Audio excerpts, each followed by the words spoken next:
दोस्तों, आज हम बात करने जा रहे हैं मेडिकल साइंस की एक बहुत बड़ी प्रवेश परीक्षा की। हमारे बहुत साथी इसके विषय में जानते भी होंगे। हम बात करेंगे नीट की। नीट एक ऐसी परीक्षा है जिसकी हमारे बहुत सारे दोस्त तैयारी कर रहे हैं और बहुत सारे साथी जो तैयारी करना चाहते हैं।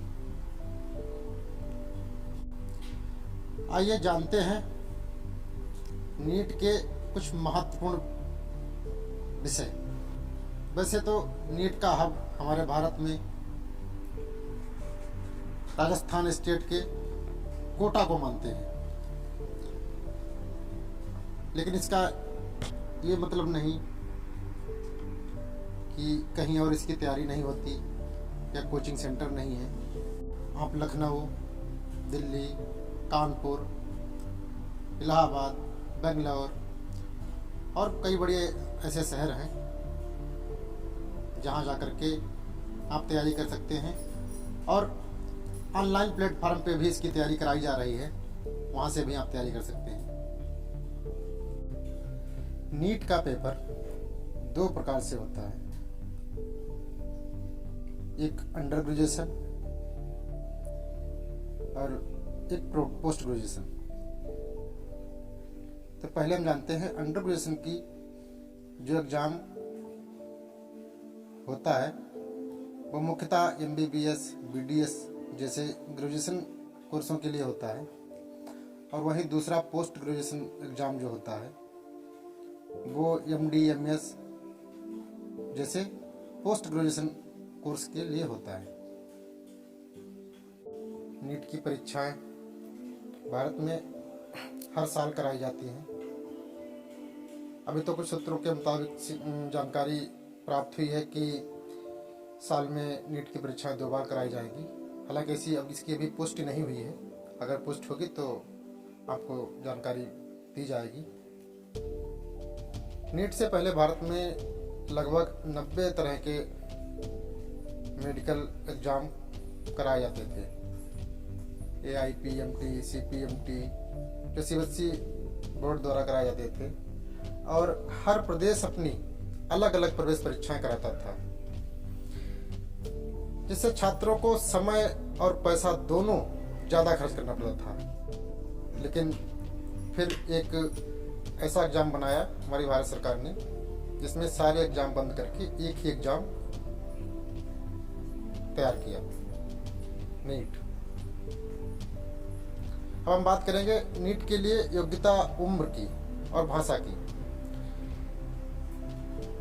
उम्र का कोई प्रतिबंध नहीं है नीट क्लियर करने के लिए। अगर योग्यता की बात करें तो जो छात्र नीट की तैयारी करना चाहते हैं या नीट की परीक्षा में बैठना चाहते हैं तो उस छात्र ने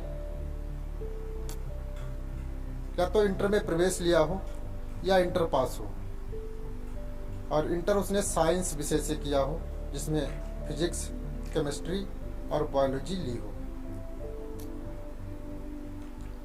बायोलॉजी अनिवार्य है क्योंकि सबसे ज़्यादा मेडिकल साइंस में बायोलॉजी की ही आवश्यकता होती है। अगर हम भाषा की बात करें तो आप इसको हिंदी, इंग्लिश के अलावा भी कई भाषाओं में परीक्षा दे सकते हैं, जैसे उर्दू है, तेलुगु है, कन्नड़ है, आसामी है, बंगाली है।